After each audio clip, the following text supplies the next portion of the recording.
Hello friends, welcome back to my channel. ఈరోజు ఈ వీడియోలో మనము కోడింగ్ డీకోడింగ్ షార్ట్ ట్రిక్స్ అయితే చూద్దాం.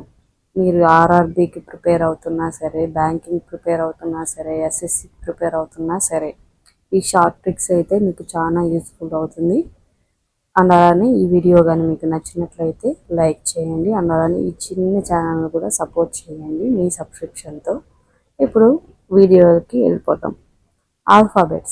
ఆల్ఫాబెట్స్ మీకు ఎన్ని 26 కదా, 26 ఆల్ఫాబెట్స్ ఉంటాయి. దానికి పొజిషనల్ వాల్యూ ఉంటుంది. ఇక్కడ చూడండి, పొజిషనల్ వాల్యూ ఆల్ఫాబెట్స్. ఇప్పుడు ఏ వచ్చి ఫస్ట్ లెటర్ కాబట్టి A1. ఇప్పుడు మీకు షార్ట్ ట్రిక్ ఏమని నేను చెప్తా అంటే, ఇక్కడ చూడండి T20, ఇదొకటి గుర్తుపెట్టుకుంటే చాలు, మీరు మోస్ట్లీ ఏదైనా సరే రిమెంబర్ చేసుకోవచ్చు. T20 మ్యాచ్ అనేసి మీకు గుర్తుంది కదా, ఇది చాలా ఈజీ గుర్తుపెట్టుకోవడము. ఇక్కడ చూడండి, దీనికి ఆపోజిట్ వచ్చి G7. T20 ఇంక మీకు షార్ట్ ట్రిక్ అనేది మీకు అర్థమైపోయింది. ఇక్కడ చూడండి, ఫస్ట్ ABCD అనేది 4 అని తెలుసు కదా. A వచ్చి 1, B 2, C 3, D 4 మీకు ఆబ్వియస్లీ తెలిసిందే. లాస్ట్ నుంచి తీసుకున్నా అంటే Z ఎక్కడ చూసినా సరే మీకు 26 అంటే, Y అంటే 25, 24X అని మీకు తెలుసు, 23W అని మీకు తెలుసు. కాబట్టి ఈ 4 వాల్యూస్, ఫస్ట్ 4 లాస్ట్ 4 అయితే మీకు రిమెంబర్ అయిపోతుంది. ఇక్కడ చూడండి, M అనేది పొజిషనల్ వాల్యూ 13, N వాల్యూ 14. ఇది మీరు గుర్తుపెట్టుకోండి. M ఎప్పుడు కూడా 13, N 14. నెక్స్ట్ మీరు ఈ మిగతా లెటర్స్ అనేవి ఉన్నాయి కదా, G తర్వాత H కదా, G అనేది 7 ప్లస్ 2 యాడ్ చేస్తే I వస్తుంది, అంటే I వాల్యూ 9 అని. ఇక చూడండి, L తర్వాత M అంటే M వాల్యూ మనకు 13 అని తెలుసు కదా, అప్పుడు L వాల్యూ 12 కదా. అలానే తీసుకుంటే K వచ్చి 11. అలా మీరు ఎలా అయినా సరే ఏ నంబర్ అయినా చెప్పగలరు. ఇక్కడ T అనుకున్నారు, TUV అంటే T తర్వాత T20 కదా, U21, V22. ఇలా తీసుకుంటే మీరు G -2 చేస్తే ఏమొస్తుంది, 5.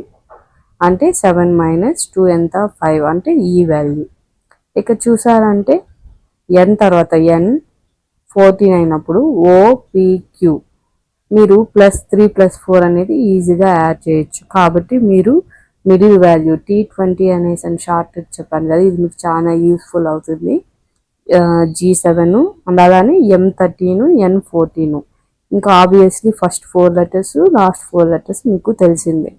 ఇప్పుడు మీకు ఆపోజిట్ లెటర్ ఎలా ఫైండ్ అవుట్ చేయాలి, ఎలా ఈజీగా గుర్తుపెట్టుకోవాలనేసి అని చెప్తాను చూడండి. ఇక్కడ చూడండి, A to Z మనకు ఆల్ఫాబెట్స్ A to Z వరకు కదా, కాబట్టి ఈ ఏకి opposite value Z. Next boy. ఇక చూడండి, బీకి ఆపోజిట్ లెటర్ Y. 6 మామూలుగా 6 అని తెలుసు కదా మీకు, ఇక్కడ CIX అని పెట్టాను. ఇక చూడండి, డవ్, మనము మామూలుగా సోప్స్ డవ్ ఉంది కదా, అది నేను ఇలా రాశాను. ఇక చూడండి, ETV, అలానే ఫర్ యూ, అలానే GST, అలానే హిజ్, అలానే ఇళయరాజా ఫేమస్ కదా, అలానే జాక్యూ, KP jewelleries. Next love and man. ఇవి మీకు గుర్తుంటే, ఇది మీకు చాలా ఎగ్జామ్స్లో కూడా without pen and paper question చూడగానే మోస్ట్లీ మీకు టైం సేవ్ అవుతుంది. ఈ షార్ట్ ట్రిక్ కానీ మీకు నిజంగా నచ్చినట్లయితే please do subscribe and thank you for watching.